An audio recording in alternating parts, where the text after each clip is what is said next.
Hello everyone, welcome back to target for IQ. I hope आपकी RGS की preparation बहुत अच्छे से हो गई है एंड सब रिवीजन कर रहे हैं। आज की इस क्लास में मैं कोई एमसीक्यूज नहीं लेकर आया हूँ और ना ही किसी टॉपिक से रिलेटेड कोई लेक्चर लेकर आया हूँ।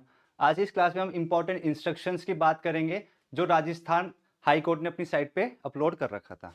तो आइए, एग्जामिनेशन सेंटर यानी 23 जून को जाने से पहले या उस दिन हमें किन किन बातों का ध्यान रखना है। पहले बात कर लेते हैं कि हमें कौन कौन से डॉक्यूमेंट्स लेके जाने हैं एग्जामिनेशन सेंटर पे। पहला जो डॉक्यूमेंट है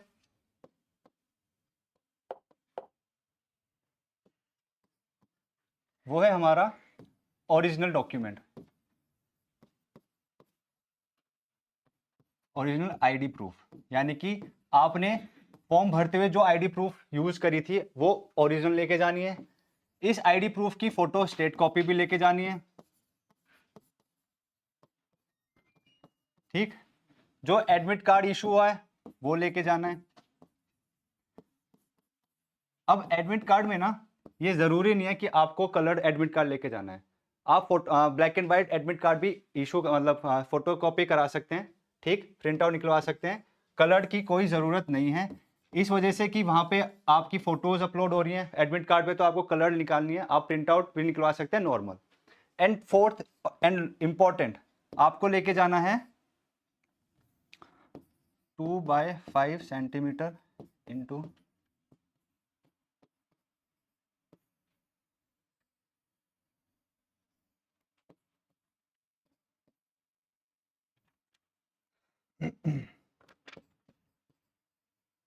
आपको पासपोर्ट साइज फोटो लेके जानी है। और ध्यान रखना, ये पासपोर्ट साइज का साइज भी मेंशन कर रखा है। ठीक, 2.5 सेंटीमीटर इंटू 2.5 सेंटीमीटर, यानी इतना सा होता है। जो जनरली जो इशू होता है, जनरली जो हम फोटो खिंचवाते हैं वो बड़ा साइज होता है, बट यहाँ पे इन्होंने बोला है 2.5 सेंटीमीटर इंटू 2.5 सेंटीमीटर। तो याद रखिएगा, ये पासपोर्ट साइज फोटो आपको इसी साइज में लेके जाना है। तो 4 documents, original ID proof, photo state copy इसकी, एडमिट कार्ड कलर्ड निकाल वो आपकी मर्जी है या ब्लैक एंड व्हाइट निकाल सकते हो, एंड 2.5 सेंटीमीटर इंटू 2.5 सेंटीमीटर की passport size photo.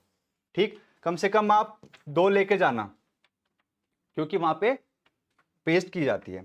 Next important instruction जो है वो बात कर लेते हैं हम वॉच की, क्योंकि जरूरी नहीं है कि आपके हर एक एग्जामिनेशन सेंटर में जहां पे कमरे में बैठ के आप पेपर दे रहे हो वहां पे आपकी वॉच हो। ठीक, तो आप वॉच लेके जा सकते हैं। कौन सी लेके जा सकते हैं? Digital watch. और जो स्मार्ट वॉच है आप उसको लेके नहीं जाओगे। ठीक, याद रखना, वो वाली वॉच जिसमें 1 2 3 4 5 यानी कांटा चलता रहता है, वो वॉच लेके जा सकते हो जिसे हम डिजिटल वॉच बोलते हैं। स्मार्ट वॉच बिल्कुल भी लेके मत जाना। ठीक, अब इन केस अगर कोई वॉच नहीं लेके जा रहा है, उसके पास नहीं है, किसी भी कारण से वो वॉच नहीं लेके जा रहा है, तो हाई कोर्ट ने अपनी साइट पे इंस्ट्रक्शन दे रखी है कि 4 तरह की अलग अलग बेल बजेगी। ठीक, आप जब अपने रूम में जाएंगे वहां पे 4 टाइम अपनी बेल बजेगी अलग अलग टाइम पे। तो पहली जो बेल बजेगी वो होगी आपकी डिस्ट्रीब्यूशन बेल, यानी कि जो वहां पे फैकल्टी है या इन्विजिलेटर है वो आपके जो पेपर्स हैं वो आपको डिस्ट्रीब्यूट कर देंगे। ठीक, जो आपकी दूसरी बेल होगी वो बेल होगी कमेंसमेंट बेल, यानी कि अब आप अपना पेपर शुरू कर दें। ठीक, तीसरी जो बेल होगी वो होगी वार्निंग बेल, कि यानी कि 5 मिनट पहले या 10 मिनट पहले वो बेल आप बजेगी वार्न करने के लिए कि आपका टाइम अब ओवर होने वाला है। एंड लास्ट जो होगी कंक्लूजन बेल। ठीक, वैसे तो मैं सजेस्ट करूंगा कि आप प्लीज वॉच लेके जाएं, काफी हेल्पफुल हो जाता है। हमें टाइम का पता होना जरूरी है, बट इन केस कोई नहीं लेके जा सकता है तो ध्यान रखिएगा ये 4 तरह की बेल वहां पे बजेगी। पहली डिस्ट्रीब्यूशन बेल होगी कि जो आपके जो पेपर्स हैं, ओएमआर शीट है, वो आपको डिस्ट्रीब्यूट कर दी जाएगी। दूसरी बेल होगी कमेंसमेंट, जैसी दूसरी बेल बजेगी आप अपना पेपर स्टार्ट कर दीजिएगा। तीसरी बेल होगी वार्निंग बेल, कम से कम 5 या 10 मिनट पहले बजेगी। ठीक, एंड लास्ट बेल जो होगी वो होगी कंक्लूजन बेल, कि अब आपका टाइम ओवर हो गया है, आप अपने पेपर सबमिट कर दीजिए। ठीक, नेक्स्ट इंस्ट्रक्शन जो काफी इंपॉर्टेंट है वो है, हाईकोर्ट ने बोल रखा है कि आप अपने एग्जामिनेशन सेंटर में 45 मिनट 45 मिनट्स पहले आ जाएं। और सही भी है, आप लोग देखते भी होंगे काफ़ी पेपर्स ऐसे होते हैं जिसमें बच्चे लेट पहुंचते हैं और गेट वो बंद कर देते हैं और पेपर नहीं दे पाते। तो आपने इतनी मेहनत करी है, 2-3 महीने से लगे हुए आरजेएस पेपर के लिए, तो ये गलती बिल्कुल मत करना कि आप लेट पहुंचे। अगर हमारा आई थिंक पेपर 10 बजे से है, तो आप अपने सेंटर के लिए 8 बजे निकल जाएं। ठीक, 8 बजे निकल जाएं, 8:30-9 बजे तक वहां पहुंच जाओगे। बाहर वेट कर लेना, जिसे रिवीजन करना है आप अपने एग्जामिनेशन सेंटर के बाहर कर लेना, बट लेट मत पहुंचना। ठीक, और सेकंड जो इंपॉर्टेंट बात है कि अगर इनकेस कोई बच्चा लेट पहुंचता भी है तो कम से कम वो 15 मिनट पहले पहुंचे, यानी 9:45 तक तो एग्जामिनेशन सेंटर में पहुंच जाए। ठीक, क्योंकि 9:45 से क्या होगा, वो एंट्री देना स्टार्ट कर देते हैं। ज्यादातर क्या करते हैं, 9:30 से एंट्री देना स्टार्ट कर देंगे, बट जो इंस्ट्रक्शन में लिखा है कि 15 मिनट पहले आपको एंट्री देना स्टार्ट कर देंगे। तो प्लीज आप अपने घर से या होटल से जहां पे भी आप स्टे कर रहे हैं 8 बजे वहां से निकल जाएं एग्जामिनेशन के लिए। ठीक, नेक्स्ट जो इंपॉर्टेंट बात मैं बोलना चाहूंगा वो है कि जब हम ओएमआर शीट भरते हैं ना, तो उसको प्लीज बहुत केयरफुली भरना। मैं ये सजेस्ट करूंगा, आप अगर फर्स्ट क्वेश्चन अटेम्प्ट कर रहे हैं, अगर फर्स्ट क्वेश्चन का आपको लग रहा है कि आंसर है सी, तो बात के लिए मत छोड़ना, उसको तभी के तभी अपनी ओएमआर शीट निकाली और तभी फिल कर दिया बबल। क्योंकि बहुत बच्चे ऐसा करते हैं कि वो क्वेश्चन पेपर में टिक करने लग जाते हैं कि फर्स्ट का ये है, सेकंड का डी है, थर्ड का ये है। ठीक, और लास्ट का जो 5 से 10-15 मिनट बचते हैं, जब उनको लगता है कि ये टाइम बहुत क्रूशियल है, नहीं कर पाएंगे, तो एक आधा बबल अगर गलत बीच में हो गया तो पूरी की पूरी सीरीज गलत हो जाएगी। तो ये मिस्टेक बिल्कुल भी मत करना। आप जैसे जैसे क्वेश्चन कर रहे हैं वैसे ही आप अपनी ओएमआर शीट पे बबल फिल करना शुरू कर देना। ठीक, दूसरी इंपॉर्टेंट बात जो मैं बोलना चाहूंगा वो ये है कि आप या तो ब्लू पेन या ब्लैक पेन लेके जा सकते हैं, सिर्फ और सिर्फ कैसे, बॉल पेन। ठीक, जेल पेन इंक पेन बिल्कुल मत ले जाना, वो अलाउड नहीं है। ठीक, आप बॉल पेन ही लेके जाना, चाहे ब्लैक हो या ब्लू हो। नेक्स्ट जो इंपॉर्टेंट बात है वो है आपकी ड्रेस कोड से रिलेटेड। पहले बात कर लेते हैं हम लड़कों की, कि लड़कों को एग्जामिनेशन सेंटर में क्या पहन के जाना है।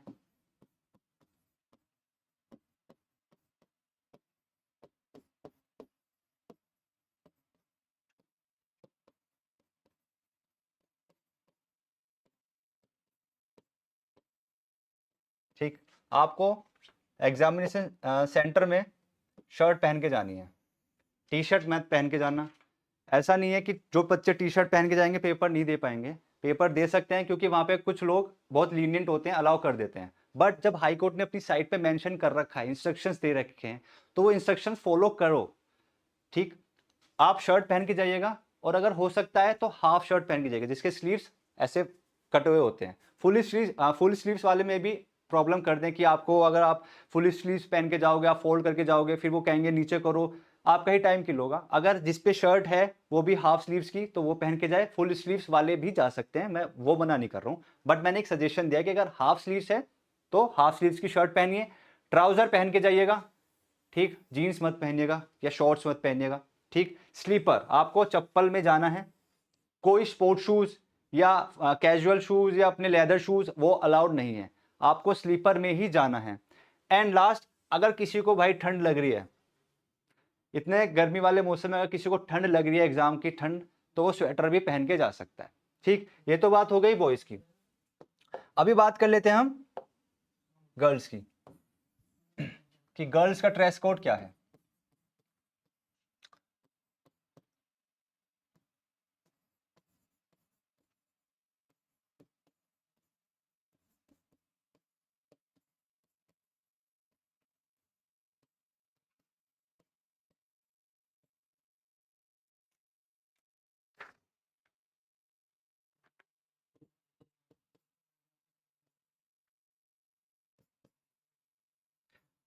गर्ल्स को ध्यान रखना है कि गर्ल्स को या तो साड़ी पहन के जा सकती हैं या सूट पहन के जा सकती हैं। मैं सजेस्ट करूंगा, शायद गर्ल्स सूट में कंफर्टेबल रहती हैं तो सूट पहन के जाएं। उनको भी स्लीपर ही पहनने हैं, ध्यान रखिएगा। ठीक, अगर गर्ल्स को भी ठंड लग रही है जैसे बॉयज को लगेगी, तो आप स्वेटर भी पहन सकते हैं, ठीक।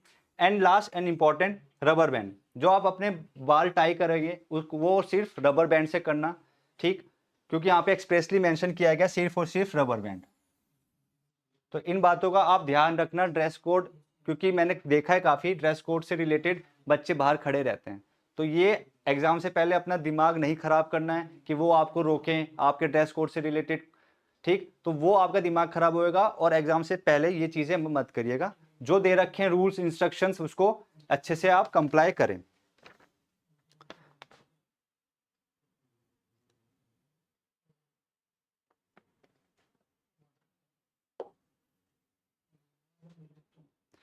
एंड लास्ट जो मैं सजेस्ट कर रहा हूँ वो है वाटर बॉटल। अपने साथ एक वाटर बॉटल ज़रूर लेके जाना। ये भी ज़रूरी नहीं है कि एग्जामिनेशन सेंटर में आपको पानी की व्यवस्था मिले, ठीक। गर्मी इतनी पड़ रही है तो आप प्लीज़ एक वाटर बॉटल लेके जाना। ये याद रखना ट्रांसपेरेंट बॉटल होनी चाहिए, ठीक। कोई थर्मस नहीं होना चाहिए, फ्लास्क नहीं होना चाहिए, ट्रांसपेरेंट होनी चाहिए बॉटल जो आपको बाहर मिल जाएगी। उसको खरीद के लेके जाओ। पेपर में आपको गर्मी लग सकती है, कंफर्टेबली होके आप अपना पेपर दीजिएगा। तो ये थे इंपॉर्टेंट इंस्ट्रक्शन, जिन बातों को आपको ध्यान में रखना है, ठीक। स्पेशली ड्रेस कोड को रिलेटेड आपको जरूर ध्यान रखना। एंड अगर हो सके तो आपका जो एडमिट कार्ड है ना उसकी फोटो खींच के एक आप अपने पेरेंट्स को या किसी को जिसको भी आप जानते हैं व्हाट्सएप कर देना। इन केस अगर वहाँ पे आपका जो एडमिट कार्ड है वो खो जाता है जर्नी के टाइम, तो आप व्हाट्सएप के थ्रू उसकी पीडीएफ बनवा के आप प्रिंट आउट निकलवा लीजिएगा। And all the very best जो भी लोग आरजेएस का एग्ज़ाम देने जा रहे हैं, जो अपनी टारगेट 4 IQ टीम से जुड़े थे उन सभी को ऑल दी बेस्ट, और जो नहीं जुड़े थे उन्हीं को भी all the very best. Paper अच्छे से दीजिएगा, बिल्कुल भी घबराना नहीं है, ठीक। 100 क्वेश्चंस हैं, 100 में से आपको 75 करेक्ट करने हैं। जिनका 75 करेक्ट हो गया वो मेंस में ज़रूर बैठेगा, बट आपको घबराना नहीं है। लास्ट मोमेंट पे आपको सिर्फ अब रिवीजन करना है। जितना आपने पढ़ लिया, जो पढ़ चुके हो उसको ही बार बार रिवाइज करो, ठीक। मिलते हैं नेक्स्ट वीडियो में, धन्यवाद।